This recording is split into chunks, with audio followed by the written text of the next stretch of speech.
naman si Jason. Oh, andyan na naman si Jason. Andyan na naman si Jason. Nag-slice na naman. Ang laki ng malasuge. Blue Marlin. Malasuge. Blue Marlin. Isa lang yun. Isa mo yan. Hindi. Malasuge. Blue Marlin. Parang ibang texture. Wow. Grabe siya. Malasuge. Yan. Malasuge. Maglalagari ng isda si Jason. Bakal. Parang bakal ang isda niya. Kaya lalagariin niya. Ayan, tingnan niyo siya ha. Ang laki-laki.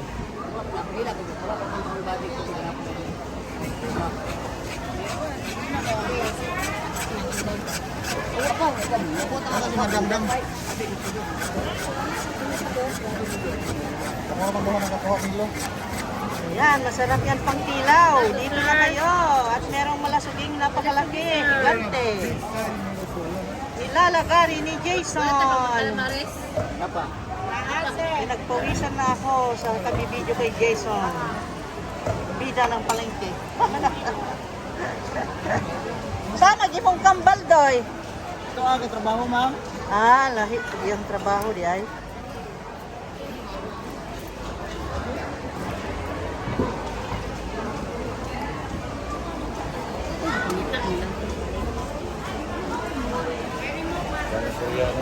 Anong hinahanap? Anong hinahanap nila? Pusit? Wala nga magandang pusit yun. Din hinahanap ko kanina. Ayan naghahanap sila ng pusit. Ayan. Laki. Ayan ang kikilawin namin. Oh. Ibuok ko na yun. Limbis. Abot yan. Nagit pa siguro. Laki. Pili abot. Ako, 2 kilos. See, inabot ng 2 kilos yung one slice. Kasi malapad. Ganyan na lang. Ganyan na lang. Okay. Muna, teka. Hindi pala naka-record.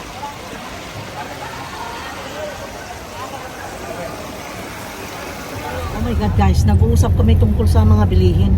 Dahil galing kami sa palengke. Ay, makakasama ng damdamin kasi ngayon lang ako nagtanong ng mga prices. Kasi alam mo, yung okra, noon dati, the last time na bumili ako, way back nung, yung kasagsagan ng COVID is, pa lang noon, 40. Meron pa nga ako nabiling 20 eh. Ngayon ay 90 pesos guys, 90 pesos per kilo. Oh my God, grabe na.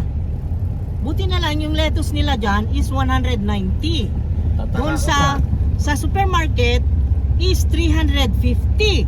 Kaya sabi ko, nakamura na ako sa 190. Kaya dinamihan ko konti. Tatlong yung buo-buo na lettuce ang binili ko. Tapos, nakabili ako ng, dinamihan ko ng, ang kilo. ang sibuyas nila dyan sa Dao, sa market, sa public market is 300 ang per kilo. Doon sa supermarket is 411. Ngayon, dinagdagan ko ang bili ko ng luya. Pero yung luya, magkano? Hindi ko naitanong ha. Ayun. Pero mahal. Mahal talaga. Mahal ang bilihin. Yan, ibase mo sa okra na 20 noon, naging 90 pesos ngayon. My God! Grabe! Tapos kontento lang ako dahil nakabili ako ng, ipapakita ko sa inyo yung ito. Ang tagal ko nang naghanap dito, yung pusunan saging para ituro ko sa inyo yung paghahanda ng pusunan saging na gawin natin na spaghetti sauce. Yan, ipapakita ko sa inyo kung paano instead of using meat kasi sobrang ginto ang meat. Ituturo ko sa inyo at maglalasang karne. Abangan yan guys, nandito lang sa channel natin, dito sa Rich Chich Channel. Ano masasabi mo? Hi guys. Tapos, nakabili ako ng kalaki-laking pakwan. Nakakatuwa at nanlalaking mangga. Gaganda talaga ng mga prutas na yan. Tsaka yung rambutan. Yan ang good news na nabili ko today. At ako'y parang blessed na ako sobra doon. Okay? Ganun. Maliliit lang, pero at least nakabili tayo. Matamis naman. Ayan, oh. Ayan. Yung mangga ang lalaki. Nasaan na yung mangga?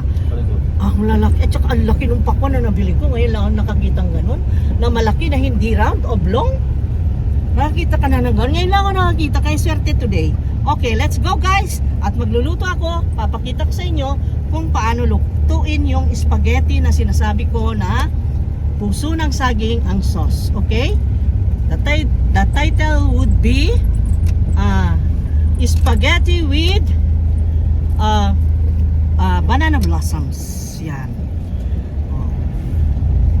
Maging wise, lalo ngayon, panahon ng Christmas, kailangan maging wise, matutong magtipid. Oo nga, Okay? maging wise ka nga. Pero pagka Christmas na, lahat ng presyo tataas lahat pag Christmas. Ganun Kaya pag nga Pilipinas. maging wise, maging Oo, wise in the sense na instead of using the meat para dun sa ragu mo, magiging ragu banana blossoms. Yan.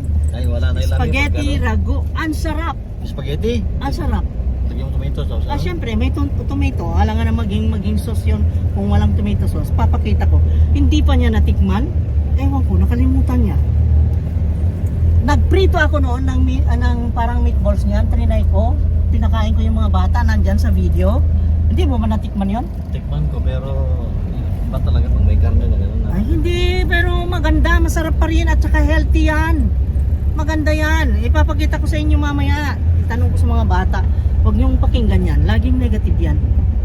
Laging negative yan. Pag may sinabi akong positive, negative yan. Kaya nga, para kaming kuryente eh.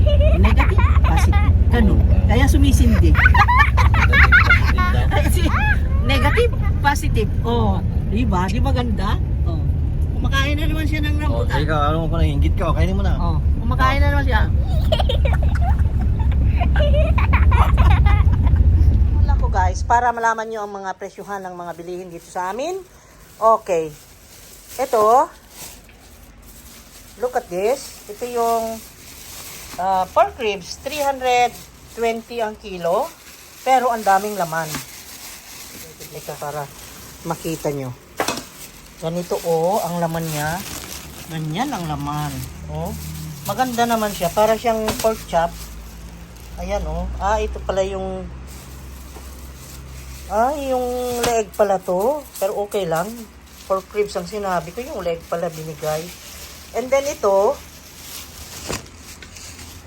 atay, 200 ang kilo. Ayan. Bumili ako. Pero fresh naman. Very fresh.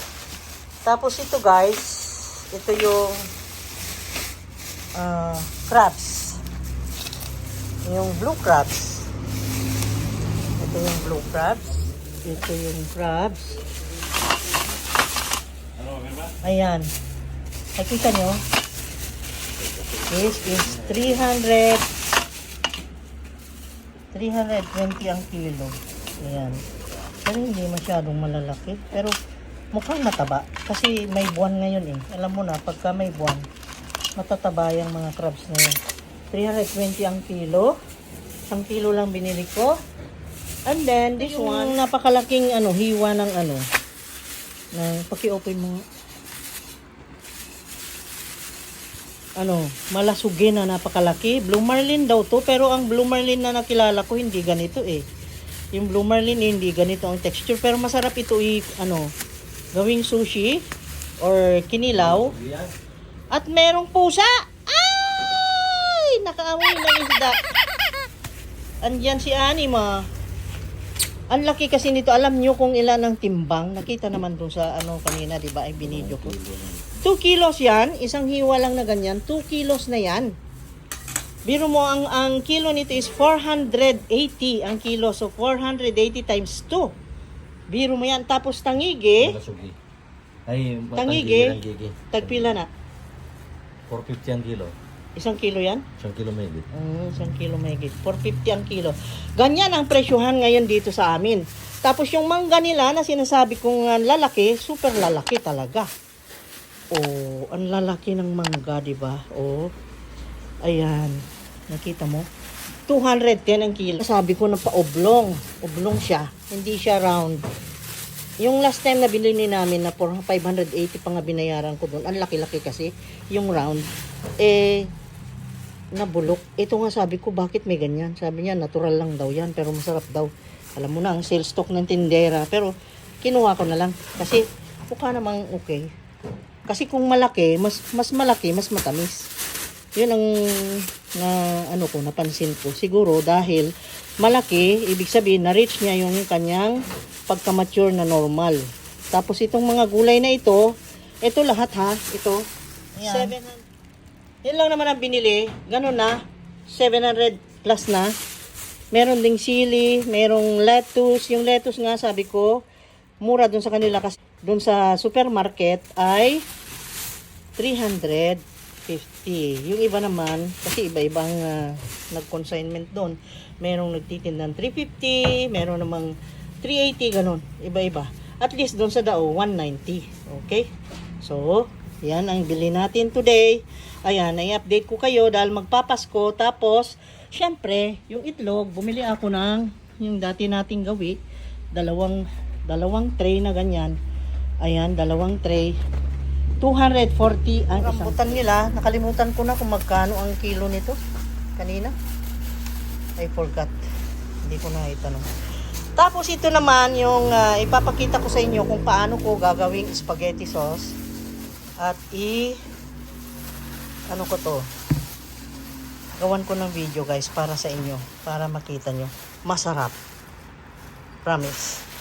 And then, dumaan ako sa bakery, syempre, alam mo naman, yung pang merienda, pagka magutom, ay ganito. Ito yung fig pie, ayan. Tagsi 6 pesos na, dati 3 pesos. Oh, na-double ano? Na-double ang price. Itong pandikoko nila is 5 pesos. Maliliit na, hindi na malalaki. Nasaan na yung fig pie? Ayan oh. Yung fig pie nila is 6 pesos din ang isa. Oh, yan doon sa Daily Bread. At meron ka ng calendar kapag ka yung pinamili mo ay makaabot ng 140. Ayan, ang laki ng calendar na ito. Super laki, kaya maganda. Coconut. Kagawa ng tangigin ng kilaw. Lagyan mo coconut. Coconut at saka kilawin. Merong wasabi doon. Ha? Meron akong wasabi doon. Pwede rin. At saka Coconut, pwede rin. Okay. Yeah. Ang sarap niyan. Oh, fresh na fresh. Wow, gagawa tayo ng kinilaw today. Ribs, ribs ba yan? Yung yung kapukulo. Kaya nga, Nick, ang binigay sa akin, pero okay lang. Okay lang kasi malaman, ano? Ito. Malaman, ano? Ito, binibili ko kay Cesar noon. Maganda, no? Yung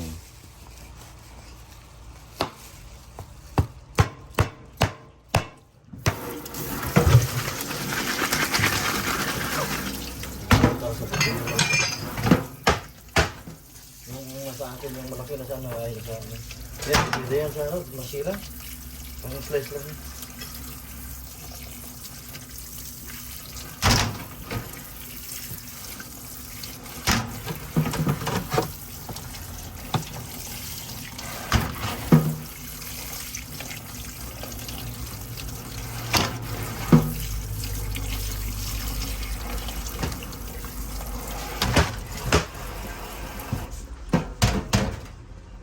Ito na yung mga pinamili natin.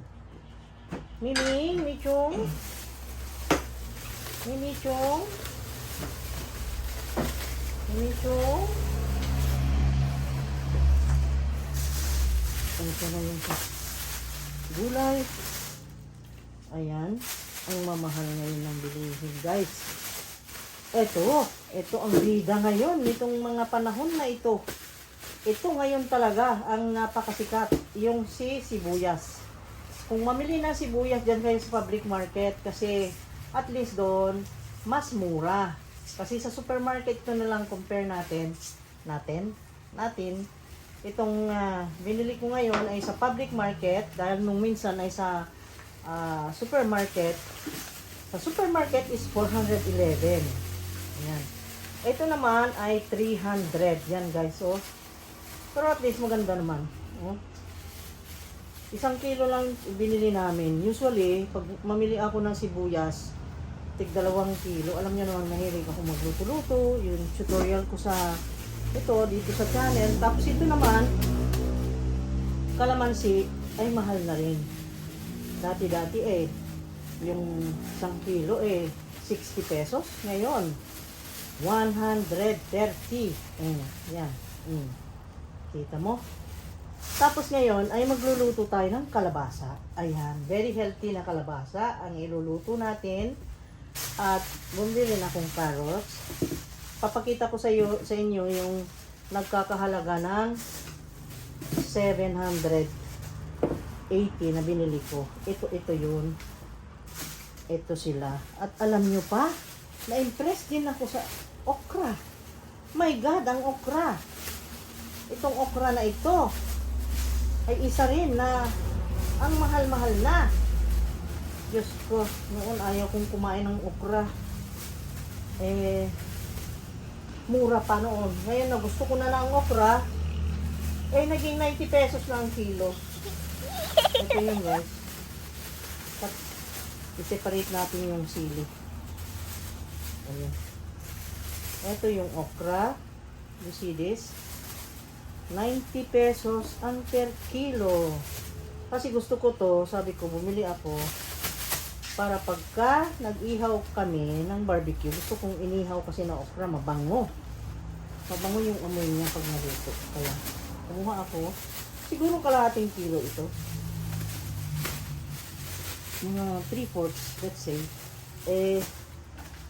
At ito naman, gustong-gusto ko to kasi magbibigay aroma sa ating mga lutuin.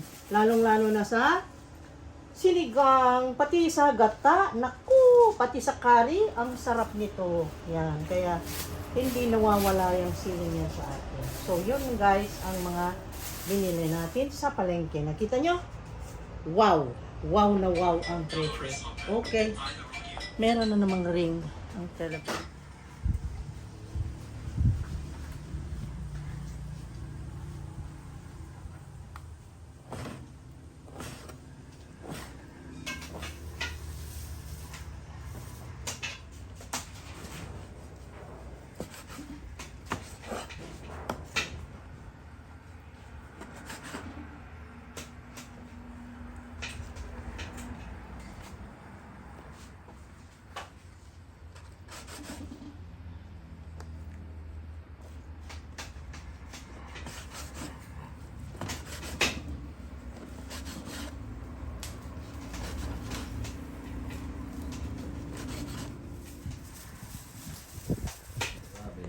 Oh, ang laki, mapula at masarap.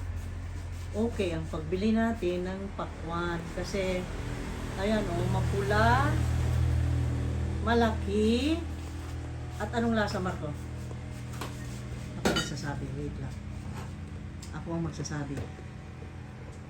Wait lang at titikman natin. Sa akin yung pinakamalaki. Yan. Oh. Maganda ang laman. Oh. Ang sarap. Ang tamis. So juicy and so sweet. May gulay. Wow. Ganda. Kita mo?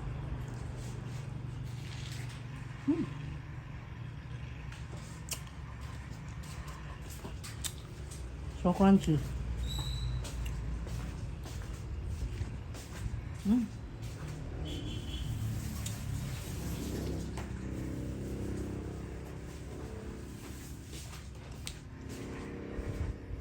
Sarap.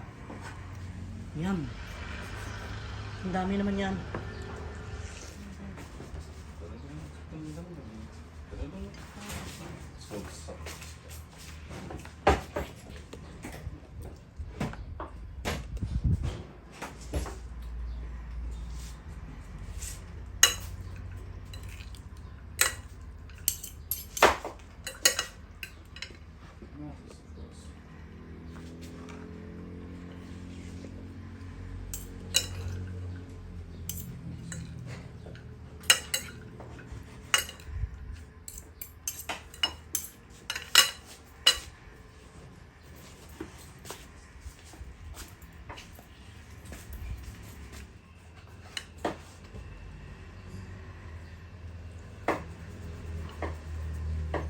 Lagyan natin ng gata. Oh. May I taste? Wala pa. The first taste. Hi! Lumalangoy sa gata. You see that? Oh, lumalangoy sa gata. Oh. Wala, tumutulo ako. Kainin ko na.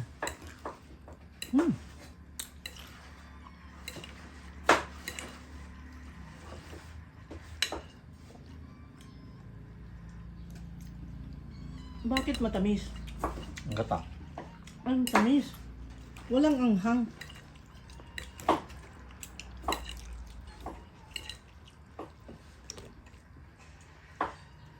Lagay natin yung lagay natin yung anghang. Ayan guys. Yummy. Ayan. Kita mo yung sili? Aha.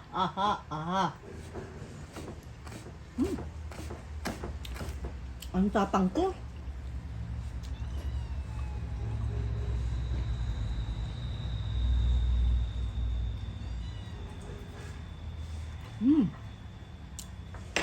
Sarap.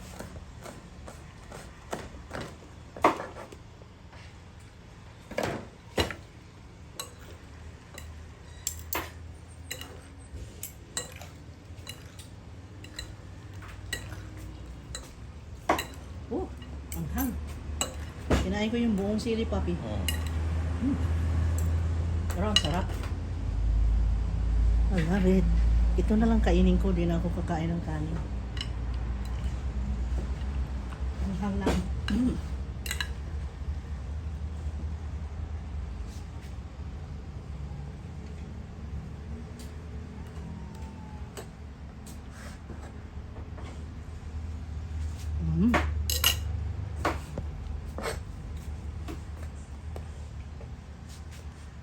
Kain na tayo!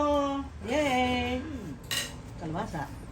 Yung kalabasa ay para doon sa alimasag.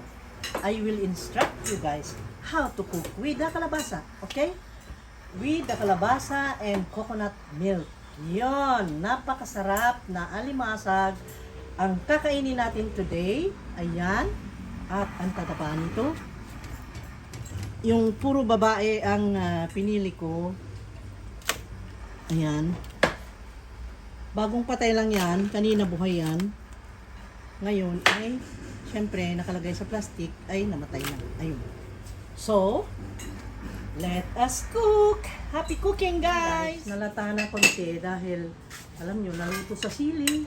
And then, may creamy gata. Yung talagang fresh na coconut ang kinuha ni ating Chef Ed doon sa coconut tree. Tapos, ayan, yan ang ginamit. Kaya, sweet, may pagka-sweet, and then chewy, and then malinamnam. So malinamnam. What is English of malinamnam? For me, that is nutty. Nutty kasi coconut. Ayan. Tapos may kalamansi, sour siya, tapos maraming sibuyas. Kahit na mahal ang sibuyas, sinasakripisyo para na makatikim ng masarap. Ayan. So, kakain na tayo ng kinilaw at saka ginataang alimasa. Today is Thursday. Sabi ko, may mga fresh doon sa palengke kaya pumunta kami. At ayan nga, kakain tayo masarap na prutas. Tinikman ko na, nakita nyo naman. Paminsan-minsan. Meron naman dito yung, ano niya, i-grill mo yan, papi? I-fried mo lang. Ibabaliktad lang niya sa kawali. Ayan, yung kapukolo kung sa Italian, dito ay yung neck ng neck bone, neck bone ng baboy. Alam mo na, pork. Ayun, kinagahan niya.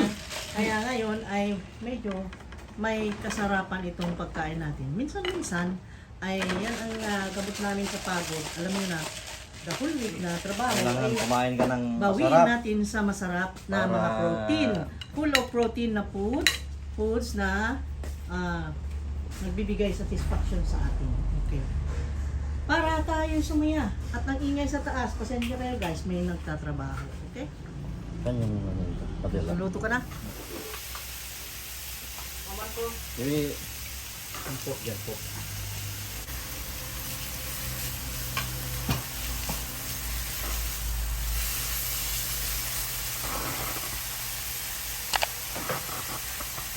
Ang bango ah. Ano eh? Ne? Ang mo bangga.